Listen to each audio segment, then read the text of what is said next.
Good morning. आशा करते हैं कि आप सब लोग सुरक्षित हैं, घर में हैं।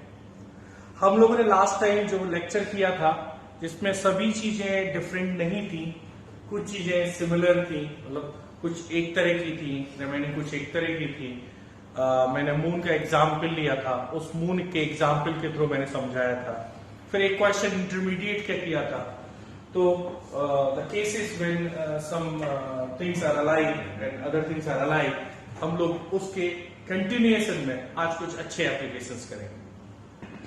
मैंने 2 से 3 एग्जांपल्स लास्ट टाइम आपके साथ शेयर किए थे, अच्छे एग्जांपल्स थे। उनमें से इंटरमीडिएट वाला कॉमन भी था। मून को मैंने समझाया था, शायद उसके बाद कुछ डिजिट्स का पार्ट लिया था। Okay good. तो उसके कंटिन्यूएशन में हम लोग एक केस अलग सा कंसीडर करते हैं। इस केस को केस सेकंड मैं नाम दे रहा हूं। इससे इंटरमीडिएट वाले पार्ट को मैं केस फर्स्ट बोल रहा हूं, जो कि हम लोगों ने किया था। तो इसका एक नया एप्लीकेशन जो कि केस सेकंड की फॉर्म में, वो हम देखने जा रहे हैं। इस सेकंड केस में इस क्वेश्चन को जब हम लोग देखेंगे, जो आपकी स्क्रीन पर है, इस क्वेश्चन को अगर आप देखेंगे तो पता नहीं चलेगा कि इस क्वेश्चन का एप्लीकेशन इस टाइप से हो सकता है, या अभी इसका सोल्यूशन हम लोग इंटरमीडिएट जैसा कर सकते हैं। ये जो आप अभी क्वेश्चन आपकी स्क्रीन पे देख रहे हैं, एग्जैक्टली सेम है जैसा कि इंटरमीडिएट था, जैसा कि मून था, बिल्कुल एग्जैक्टली सेम है। क्वेश्चन क्या कहता है? इन अ city all roads are in east west direction. City में जो रोड्स हैं वो सभी ईस्ट टू वेस्ट डायरेक्शन में है। No doubt east to west है तो वेस्ट टू ईस्ट भी आ रहे हैं, और नॉर्थ साउथ डायरेक्शन है, नॉर्थ टू साउथ डायरेक्शन में। फॉर्मिंग अ ग्रिड, एक ग्रिड को फॉर्म करते हैं एज शोन इन फिगर में दिखा रखा है।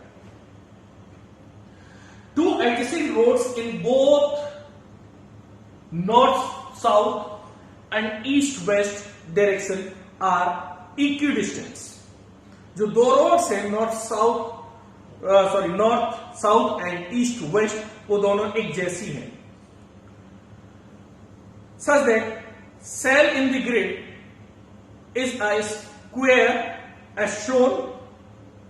The length of each square is 400 meters. मैं समझाने की कोशिश करता हूं। So, हमारे पास जो ग्रिड है वो ये ग्रिड है ABCD, जिसमें नॉर्थ टू साउथ मतलब ये डायरेक्शन मूवमेंट है और ये डायरेक्शन मूवमेंट। 2 एडजेसेंट कोई भी लिया जाए, north to east to west, ये डिस्टेंस और ये डिस्टेंस दोनों क्या है? बराबर है, and each are 400 metre. So इस ग्रिड में हमारे पास ये जो बन रहा है, ये सेल एक स्क्वायर फॉर्म में है, having side 400 metres. Good. Now the question, what is the minimum distance covered to travel from A to C? Pretty easy, बहुत ज्यादा आसान क्वेश्चन, इसमें कुछ भी नहीं है। क्या है? A to C मूव करना है, मिनिमम कितनी डिस्टेंस चलना होगा। तो A to C वो कैसे भी जाए। अच्छा, मिनिमम चल रहा है, कीप इन माइंड मिनिमम चल रहा है। हो सकता था यह क्वेश्चन ये लिखा हो कि the candidate can move either east to west and north to south. He can not come back, वो वापस नहीं आ सकता, ऐसा भी मेंशन हो सकता। तो ये मेंशन होना या मिनिमम डिस्टेंस मेंशन होना बात एक ही, बिकॉज मिनिमम डिस्टेंस का क्या मतलब है? मैं सिर्फ इधर चलूं फिर आगे चलूं या नीचे आऊं, ये पॉसिबल है। अदरवाइज तो मिनिमम डिस्टेंस फॉलो ही होगा। मैं 3 स्टेप आगे चला फिर 1 स्टेप पीछे आके तो भी पहुंचूंगा, लेकिन डिस्टेंस बहुत ज्यादा हो सकता है ना। डिस्टेंस के कई टोटल मेजरमेंट्स हो सकते हैं, बट चूंकि डिस्टेंस मिनिमम करना है, दैट शुड बी सिंगल, वो एक ही रहेगा। वो क्या रहेगा? उसको शॉर्टेस्ट पाथ फॉलो करना होगा। अब शॉर्टेस्ट पाथ जो भी बन रहा है वो क्या? उसको टोटल 1 2 3 4 5 6 ऐसे 6 हॉरिजॉन्टल साइड्स कवर करनी होंगी। साथ साथ 1 2 3 4 ऐसे 4 वर्टिकल साइड्स कवर करनी होंगी। तो 4 कैसे भी चले, सपोज वो ऐसे आया, फिर ऐसे आया, फिर ऐसे आया, फिर ऐसे आया, फिर ऐसे आया, फिर ऐसे आया, फिर ऐसे आया, फिर ऐसे आया, फिर ऐसे आया। क्या चलना पड़ा? 6 टाइम्स हॉरिजॉन्टल चलना पड़ा, साइड्स जो पाथ है, इंडिविजुअल पाथ है, और 4 वर्टिकल। तो टोटल कितने चलने पड़ेंगे? 6 and 4 10। हर एक का कितना है डिस्टेंस? 400 मीटर। तो टोटल मिनिमम डिस्टेंस कितना आएगा? First part total minimum distance will be 10 into 400, that is 4000 meters equal to 4 kilometer. 10 कैसे आया? 10 is nothing but this. 10 is can I write here 6 plus 4 into 400. I hope now it is clear. 6 क्या है? Horizontal मुझे path लेने होंगे, 4 vertical लेने होंगे, मैं यहां पहुंच जाऊंगा. This is the minimum distance which we have to cover. अब अगले पार्ट में कह रहा है in how many ways the person can go from A to C by covering shortest possible distance. अब फिर से वही बात आई कि मुझे शॉर्टेस्ट पॉसिबल डिस्टेंस को लेकर के A से C जाने के हाउ मेनी वेज, कितने तरीके हो सकते हैं. तो अब कितने तरीके हो सकते हैं यहां से जाने के? मैं यहां से यहां गया, यहां आया, एक तरीका हो सकता है. मैं यहां से यहां आया, फिर नीचे आया, फिर यहां आया, दूसरा हो सकता है. Lot of ways, but how many exactly they are मुझे काउंट करना है. अगर मैं अब इनको इस तरीके से काउंट करूं, पाथ वाइज चलूं, तो ये मेरे लिए बहुत एम्बिगुअस हो जाएगा. इसको डिस्टिंग्विश करना, इसको विजुअलाइज करना आसान नहीं होगा. फिर क्या करना चाहिए? तो इसके बारे में थोड़ा सा हट के सोचते हैं, ध्यान से सोचते हैं. अब शॉर्टेस्ट पाथ का क्या मतलब है? वो या तो ईस्ट से वेस्ट ही जाएगा और नॉर्थ से साउथ ही जाएगा. This will be the shortest path. वो वापस नहीं आएगा. पता चला वो हॉरिजॉन्टली 2 स्टेप आगे गया, फिर 1 स्टेप पीछे आया, फिर 2 गया आगे, फिर पीछे आया, तो ये शॉर्टेस्ट नहीं हुआ. फिर तो ये और लॉन्गेस्ट हो जाएगा, और इससे भी लॉन्गेस्ट पॉसिबल हो सकते हैं. बट चूंकि मुझसे क्वेश्चन बोल रहा है how many veg a person can go from A to C covering the shortest path, इसका मतलब he can move either forward और this downward direction according to the board. Forward is east to west and downward is north to south. तो मेरे लिए any how ये horizontal सारे path same है. मैं इनका नाम रख दे रहा हूं H H H H. So how many horizontal path? 6. वो कैसे भी पहुंचे ए टू सी, उसको 6 हॉरिजॉन्टल पाथ कवर करने पड़ेंगे. साथ साथ वर्टिकल मेरे पास कितने हैं? V V V V.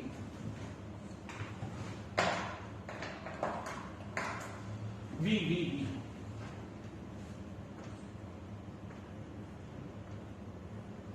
Perfect. अब होगा क्या?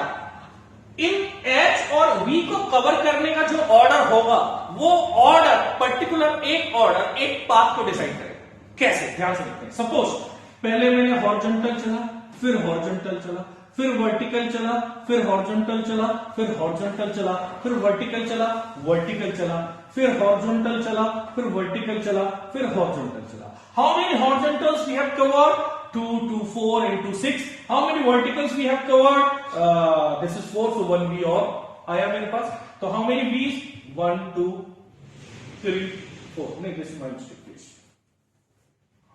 1 2 and 3. Okay, 4.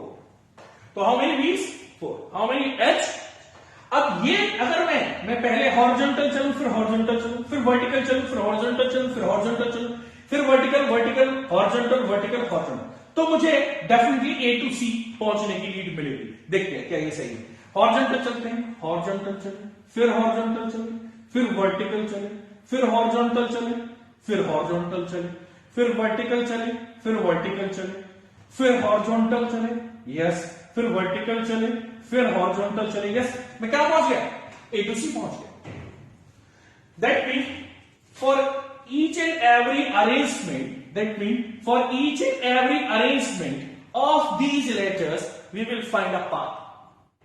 So total number of arrangement of these letters will be same as the total number of possible path.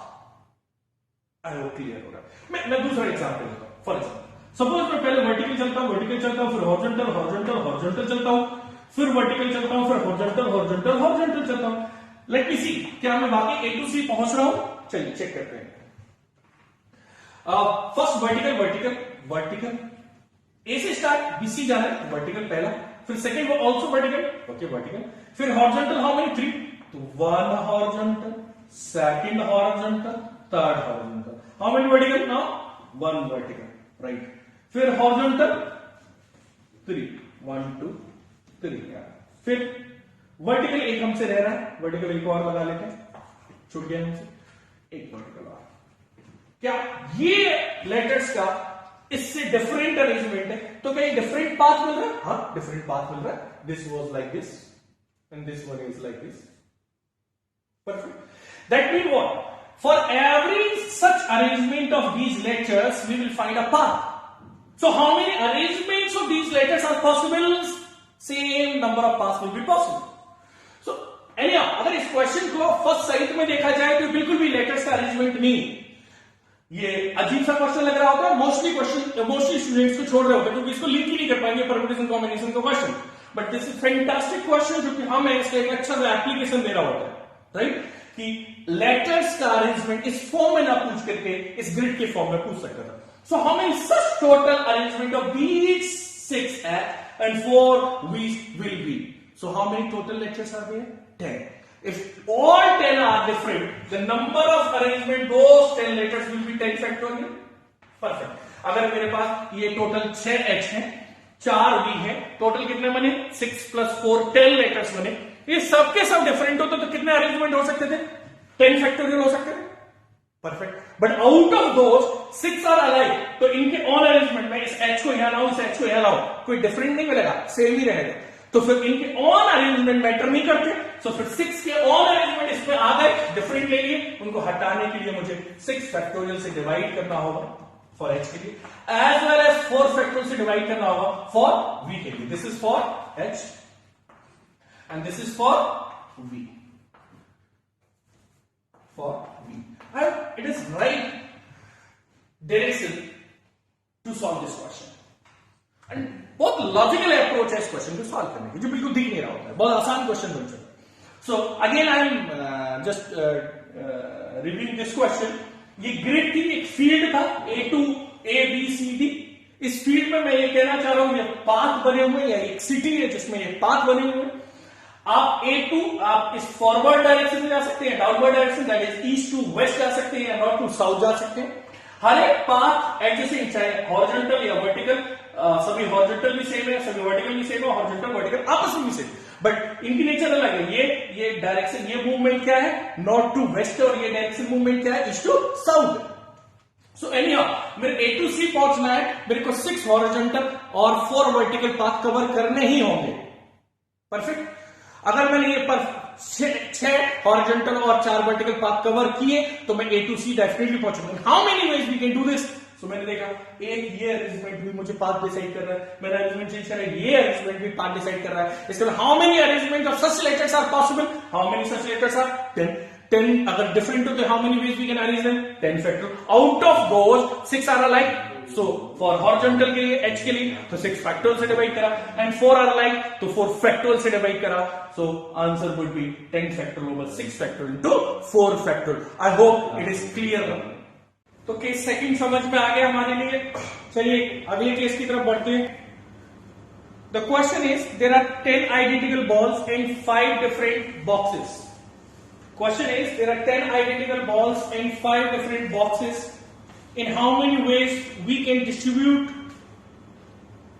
these balls in boxes such that first part any box can accommodate any number of balls, and second part is box B1 and B2 have at least one balls independently. चलिए पहले first part को समझते हैं। कह रहे how many balls? 10, और 10 की 10 balls कैसी? आइडेंटिकल, मतलब 2 बॉल्स के बीच में आप डिस्टिंग्विश नहीं कर सकते। ठीक है, अगर मैं 10 की 10 बॉल बैग में रखूं, कोई भी एक बॉल ड्रॉ कर लूं, तो ये नहीं कह सकते ये फर्स्ट है सेकंड है कि कौन सी बॉल, क्योंकि सभी की सभी कैसी है? एक जैसी है, आइडेंटिकल है, बॉल्स पे कोई डिफरेंस नहीं है। While boxes are different. So balls कितनी है? 10 है। मैं 10 बॉल बनाने की कोशिश करता हूं। 1 2 3 4 5 6 7 8 9 10. These are the 10 identical balls. बनाने के बाद फिर भी आइडेंटिकल सपोज। अब इन 10 आइडेंटिकल बॉल्स को, ये 10 आइडेंटिकल बॉल्स, इन 10 आइडेंटिकल बॉल्स को मुझे how many boxes? 5 different boxes. 5 different boxes में मुझे अकोमोडेट कराना है। Box B1, B2, B3 B4 and B5। पहला पार्ट ये कह रहा है इन 10 आइडेंटिकल बॉल्स को इन बॉक्सेस में कितने तरीके से अकोमोडेट करा सकता हूं, so that any box can accommodate any number of balls. किसी बॉक्स में कितनी बॉल जा सकती है, मतलब सबकी सब बॉल किसी एक बॉक्स में भी जा सकती है, दो में भी जा सकती है और सब में जा सकती है। ठीक है, इसका मतलब पहली बात तो यह समझ लेना बहुत इंपॉर्टेंट है कि बॉल्स कैसे आइडेंटिकल है, बॉल्स कैसे डिफरेंट है। तो कौन सी बॉल किस बॉक्स में गई ये मैटर करता ही नहीं, क्योंकि कौन सी यहां है ही नहीं, सभी एक जैसी। तो मैटर क्या करता है, बॉक्स B1 में कितनी बॉल है, कौन सी मैटर नहीं करता है, क्योंकि कौन सी में तो सब एक जैसी है। मैटर क्या कर रहा है, how many balls box B1 has, how many balls box B2 has, as well as B3, B4, B5 has, right? So what is the basic crux in this question? How many balls are in a particular box? What are those? Doesn't matter, because all are identical. Good. तो हमारी अब कितनी balls किस box में हो सकती है, but total balls कितनी है 10। सपोज मैंने इसमें 2 बॉल डाल दी, 2, इसमें 1 रखी है, इसमें 1 भी नहीं रखा, इसमें 3 रखी है, टोटल 6, इसमें 4 रख दिया। This is one of the solution. 2, 1, 0, and this is 0, empty, 3 and 4. Get the sum of all these numbers, 3, 3, 6 and 4, 10. So this is one of the solution. कौन सी है 4 बॉल, मैटर नहीं करता है, कौन सी है 3 बॉल, मैटर नहीं करता है, कि बॉल आइडेंटिकल और आइडेंटिकल। तो मैटर क्या कर रहा है, इस बॉक्स में कितनी, इस बॉक्स में कितनी है, हर एक बॉक्स में कितनी है। तो मैं सोल्यूशन ये हो सकता था मैं 1, 1, 3, 4, 1। This is again a solution. There are a lot of solutions are there, right? Suppose ये 0, 5, 4, 1, 0। अब इस तरीके से अगर मैं बनाने की कोशिश करूंगा तो मैं क्या कहना चाह रहा हूं, मैं एक्चुअली इन सभी नंबर्स को, यानी 10 एक पर्टिकुलर नंबर है उसको 5 पार्ट में डिवाइड करना चाह रहा हूं। सो उन सभी पार्ट्स का सम कितना आना चाहिए, 10 आना चाहिए। How many ways are there? सो ये बात कि 10 को कितने 5 पार्ट्स में ब्रेक करो, so that all 5 parts have some 10, और ये बॉक्सेस का डिस्ट्रीब्यूशन, बॉल्स का डिस्ट्रीब्यूशन बॉक्सेस में सेम रहा। लेकिन इसको आप बहुत अच्छे से विजुलाइज नहीं कर पाएंगे, क्योंकि ये भी केस है, इसके भी अपने अरेंजमेंट हो सकते हैं, हो सकता है 1 यहाँ हो, 2 यहाँ हो। समझ में आ रहा है? तो इस तरीके से इस क्वेश्चन को विजुलाइज करना, पहली बात तो ये पॉसिबिलिटीज निकालना, फिर इनके खुद के अरेंज करने से चेंज होना, ये सब काउंटिंग करना, एक कॉम्प्लेक्स है, कर सकते हैं बट कॉम्प्लेक्स सिचुएशन। तो फिर इसको इजीली कैसे सॉल्व किया जा सकता है, ये एक बेस्ट अप्रोच लेके आएगी। This is one of the way to thought this question, one of the way to think, right, but not a very feasible वे। तो फिर कैसे सोच सकते हैं इसको? मैं इसको बहुत सिंपल भाषा में आपको समझाना चाहता हूं, और बहुत सिंपल भाषा में आप भी समझने की कोशिश करना, बहुत इजी लगेगा ये क्वेश्चन सॉल्व करना, और इसके बिहाफ पे अपकमिंग और भी केसेस को हम लोग हैंडल कर सकते हैं। अब इसको मैं प्रोसीड नहीं करना चाह रहा हूं, इसको मिटा रहा हूं। मैं ये बोलूं कितनी आइडेंटिकल बॉल है, 10 आइडेंटिकल बॉल, ठीक है। इन 10 आइडेंटिकल बॉल को कितने हिस्से में बांटना है, 5 हिस्से में बांटना है, क्योंकि 5 बॉक्सेस है। कितने हिस्से में बांटना है, 5 हिस्से में बांटना है, क्योंकि 5 बॉक्सेस है।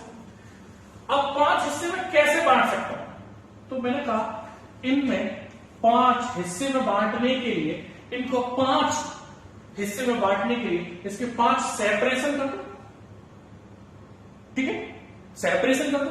सेपरेशन कैसे कर सकते हैं, मैं ये लाइन में सपोज मैंने आइडेंटिकल बॉल्स रख रखी है, इनके बीच में ये लाइन ड्रॉ कर दूं, या मैंने ये फिजिकली ये बॉल है तो स्टिक रख दूं, या एक कोई बॉल क्रिएट कर दूं, ये 2 सेपरेशन नहीं हो गए। इन 10 बॉल के 2 सेपरेशन नहीं हो गए। The first part has 2 ball and this part has 8 ball, yes. So if we draw 1 line और 1 stick, we put 1 stick in this line, और 1 स्टिक रखूं इन 10 लाइन के बीच में, इन 10 आइडेंटिकल बॉल्स के बीच में, तो इन 10 आइडेंटिकल बॉल्स को मैं 2 टुकड़ों में, 2 हिस्सों में बांट दूंगा। लेकिन मुझे तो 5 हिस्से करने हैं, एक स्टिक से 2 हिस्से हो गए, तो 5 हिस्से करने के लिए मुझे ऐसी कितनी लाइन या स्टिक्स यूज करनी। स्टिक किसको कह रहा हूं, इस लाइन को स्टिक कह रहा हूं। स्टिक रखने से क्या हुआ मेरे लिए, 5 हिस्से हो गए। मान लो ये स्टिक यहां और रख दी तो 3 हिस्से हो जाएंगे, मैंने यहां रख दिया, ठीक है, मैंने एक यहां रख दिया, ठीक है, मैंने एक यहां रख दिया। What is this? एक part, second, third, fourth, fifth. ये हिस्सा इसमें आ गया, ये हिस्सा इसमें आ गया, ये हिस्सा इसमें आ गया, ये हिस्सा इसमें आ गया, ये हिस्सा इसमें आ गया। इसका मतलब इजीली मैंने इन 10 आइडेंटिकल बॉल्स को 4 स्टिक यूज करके 5 हिस्सों में डिवाइड कर दिया। अगर मैं स्टिक्स इसको यहां रखता तो यहां 3 हो जाता, इसका मतलब डिफरेंट वे हो जाता। इसका मतलब क्या हो रहा है कि मुझे इन 10 बॉल्स को कितने बॉक्सेस में बांटना था? 5। तो कितने लाइन या स्टिक्स यूज करनी पड़ रही है? 4। इसका नंबर ऑफ बॉक्सेस से एक कम करनी पड़ेगी, हाँ करनी पड़ेगी। 2 बॉक्सेस होते तो एक यूज करनी पड़ती, 3 होते 2 स्टिक्स यूज करनी पड़ती, 5 है तो कितनी यूज करनी पड़ेगी? 4 यूज करनी पड़ेगी। I hope are you getting my point? ठीक है, आप ध्यान से इसको सुनना समझना, बहुत आसान हो जाएगा ये। अब मैं दोबारा से इन बॉल्स को रखता हूं, दोबारा से 1 2 3 4 5 6 7 8 9 10। एक और बनाते हैं, 1 2 3 4 5 6 7 8 9 10। परफेक्ट। अब मैं अगर ये स्टिक जो मुझे ये कितने टुकड़े करने इसके? 5, यानी 10 को कितने हिस्सों में बांटना है? 5। तो 4 स्टिक्स यूज करनी है। अब मैंने यहां जो यूज करी वो क्या था? 2 2 3 2 1। This was the solution. मैं इसको ऐसे यूज ना करके ऐसे करूं, 1 1 और 1 और 1। 4 स्टिक ऐसे यूज करने, एक टुकड़ा एक टुकड़ा एक एक, टोटल 5 हिस्से हो गए। इसमें कितना गया? 1। इसमें कितना गया? 1। इसमें कितना गया? यहां से 4। इसमें कितना गया? 4। इसमें कितना गया? 0। This is another way, right? So if we rearrange these sticks we get another distribution. अगर मैं इसको ऐसे करूं, 2 स्टिक्स ऐसे लगा दूं, एक यहां लगा दूं, एक यहां लगा दूं, तो भी सोल्यूशन? हाँ है। क्या? बॉक्स B1 में कितना आया? 0। B2 में कितना आया? आई होप ये नीचे वाला पार्ट नहीं दिख रहा होगा, मैं इसको फिर से लिखता हूं यहां। This is the box B1। ये कितना आया? 0। ये कितना आया? 0। ये हिस्सा कितना आया? 3। ये हिस्सा कितना आया? 3। ये हिस्सा कितना आया हमारे लिए? 4। देखो कैसा ही box B1 has 0 balls, B2 has 0 balls, B3 has 3 balls, B4 has 3 balls, B5 has 4 balls. What is the sum of these balls? What does it mean? In how many ways you can arrange these identical sticks and identical balls, you will get number of distributions. So for a particular arrangement, you will get a particular distribution. For a particular arrangement, there will be a particular definite distribution. Yes or no? So how many ways we can arrange them in a line? किसको? 10 identical balls को और 4 line या sticks को। तो total कितनी चीजें होंगी मेरे पास? कितने थिंग्स हो गए? 10 आइडेंटिकल बॉल्स और 4 स्टिक्स। टोटल कितने हो गए? 14 फैक्टोरियल। अगर सबके सब डिफरेंट हो तो कितने तरीके से अरेंज कर लेता हूं? 14 फैक्टोरियल। 14 कैसे है? 4 स्टिक्स और 10 आइडेंटिकल बॉल। टोटल कितनी चीजें हो गई मेरे पास? 14। इनको लाइन में अरेंज करना है। अगर सबके सब डिफरेंट होते तो कितने तरीके से अरेंज कर लेता? 14 factorial. But out of them 10 are alike balls के लिए, as well as 4 alike for sticks के लिए। तो इनके ऑल अरेंजमेंट डिफरेंट इसमें कंसीडर हो गए। वो हटाने के लिए मुझे डिवाइड करना होगा, क्योंकि लेने के लिए मल्टीप्लाई किया है। तो answer will be like this. और ये डायरेक्टली लिखा जा सकता था, बहुत आसान। समझ में आया? अगर सपोज मेरे पास टोटल 15 बॉल्स होती एंड 6 आइडेंटिकल और 6 डिफरेंट बॉक्सेस होते हैं, in how many ways we can distribute them such that any box can accommodate any number of balls? तो बड़ा आसान। how many balls? 15। कितने बॉक्सेस? 6। तो कितनी स्टिक्स लेनी पड़ेगी? एक कम, यानी कि 5। 6 हिस्से बांटने के लिए 5 स्टिक्स की नीड होगी, ठीक है? तो टोटल बॉल्स कितनी है? 15। कितनी स्टिक्स यूज करनी पड़ेगी? एक कम, यानी 5। तो टोटल थिंग्स कितनी हो जाएंगी? 20। तो इनको अरेंज करने के कितने तरीके हो जाएंगे? सबके सब डिफरेंट होते तो 20 factorial. but out of them 15 are alike for balls and 5 are alike for sticks. ये for balls and ये for sticks. तो ये क्वेश्चन जो डिफिकल्ट लगता है, ये वाला क्वेश्चन सबसे ज्यादा आसान हो जाता। बॉल और बॉक्सेस के क्वेश्चन में डिफिकल्टी नजर ही नहीं आती अगर आप इसको एक बार समझ चुके हो तो। ठीक है, अब इसके सेकंड पार्ट को देखते हैं।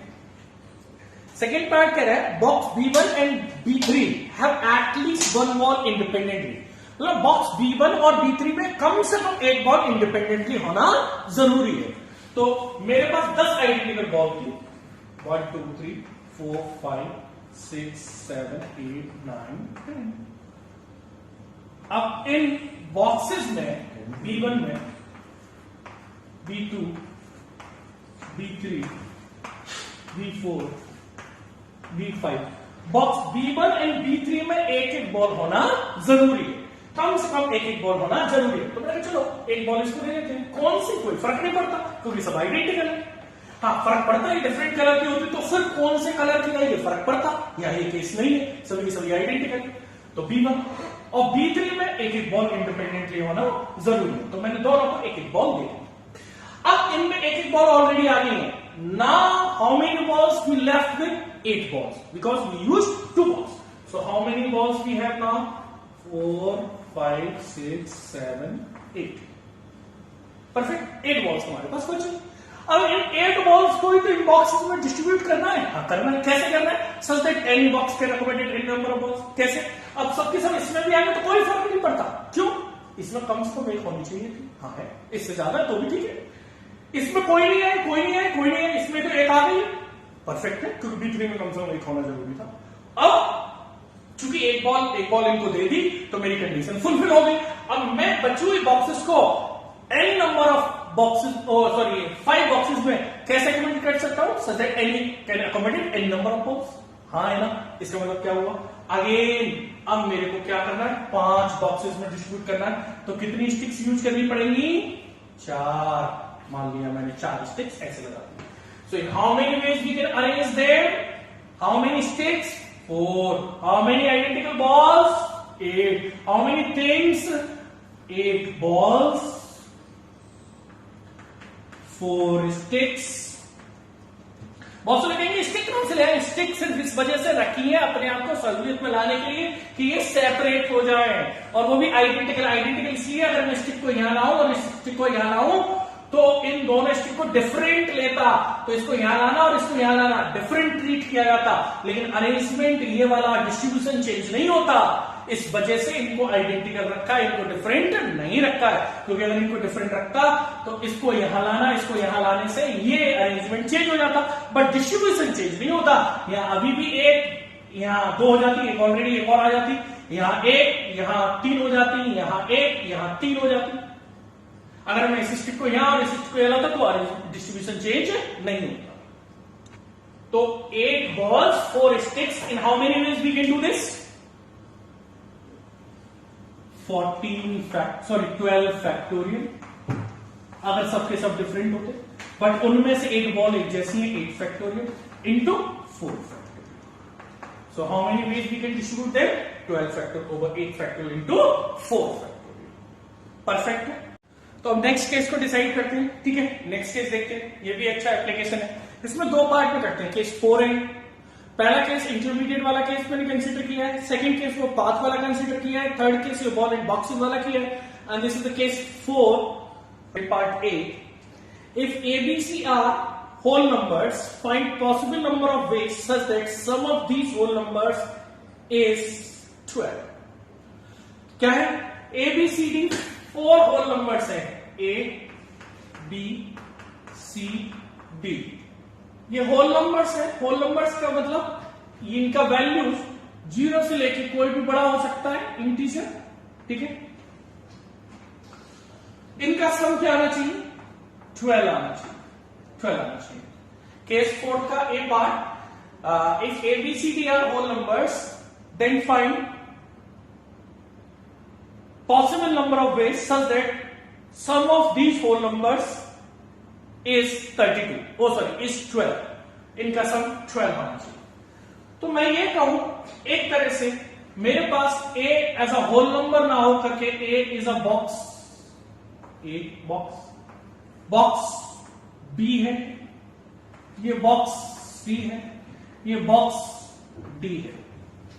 अगर ये मैं 4 बॉक्स को इन नोटेशन से रिप्रेजेंट करूं तो कोई इशू नहीं, सेम बात। और इस 12 को मैं बॉल से रिप्रेजेंट करूं, आइडेंटिकल बॉल से,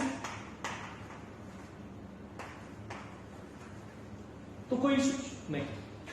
अब मैं ये कहूं मेरे पास 4 बॉक्सेस हैं और उनमें 12 आइडेंटिकल बॉल्स डिस्ट्रीब्यूट करनी है such that any box can accommodate any number of ball, तो ये क्वेश्चन एग्जैक्टली प्रीवियस में कन्वर्ट हो गया। अभी क्वेश्चन नया टाइप रहा ही नहीं, तो कोई मुझे नए फॉर्मूले चाहिए नहीं जो कि डिफरेंट आइडेंटिटीज बना के बुक्स में है, हमें नीड ही नहीं पड़ेगी। इस क्वेश्चन को भी हम आसानी से कन्वर्ट करते हैं प्रीवियस क्वेश्चन में। कैसे?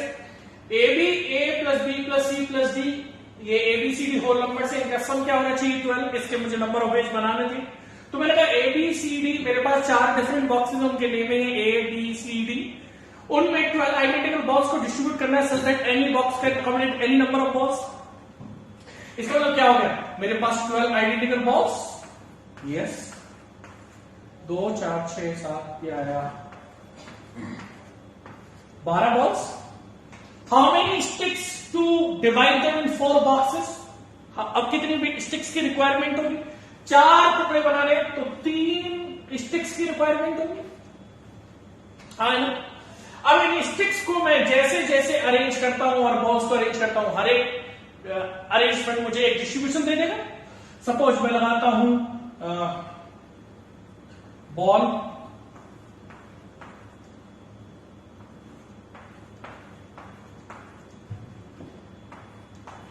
ये 12 स्टिक 12 बॉल्स है, मैंने एक स्टिक यहां लगा दी, एक स्टिक यहां लगा दी और एक स्टिक यहां लगा दी। सो इस बॉल में, इस बॉक्स में कितनी गई? 0, इसमें कितनी गई? 2 4 5, इसमें कितनी गई? 5, इसमें कितना गया मेरे पास? अगेन 4, इसमें 4, इसमें कितना गया? 3, 9 और 5 4 9 और 3 12, डिस्ट्रीब्यूशन सही। तो अब सेम जो प्रीवियस क्वेश्चन था वही क्वेश्चन में कन्वर्ट हो गया वाला क्वेश्चन। तो कितने तरीके से इसको कर सकता हूं? How many box? 12, how many sticks? 4 box में डिस्ट्रीब्यूट करने के लिए 3, तो टोटल नंबर ऑफ थिंग्स कितनी हो गई? 15। उनको अगर मुझे अरेंज करना होता, सबकी सब डिफरेंट होती, कितने तरीके से लाइन में अरेंज कर सकता था? 15 फैक्टर्स है, बट उनमें 12 क्या है? एक जैसी है एग्जैक्टली, एंड 3 क्या है? एग्जैक्टली है। ये 3 स्टिक्स को रिप्रेजेंट कर रहा है और ये 12 बॉल्स को रिप्रेजेंट कर रहा है। So this will be the number of ways to get the sum 12 of these 4 different whole numbers, right? These are the number of ways to distribute 12 identical balls in 4 different boxes so that any box can accommodate any number of balls.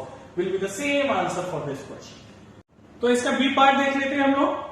B part कह रहा है if x1 plus x2 plus x3 plus x4 plus x5 is x5 plus x16 is equal to 15.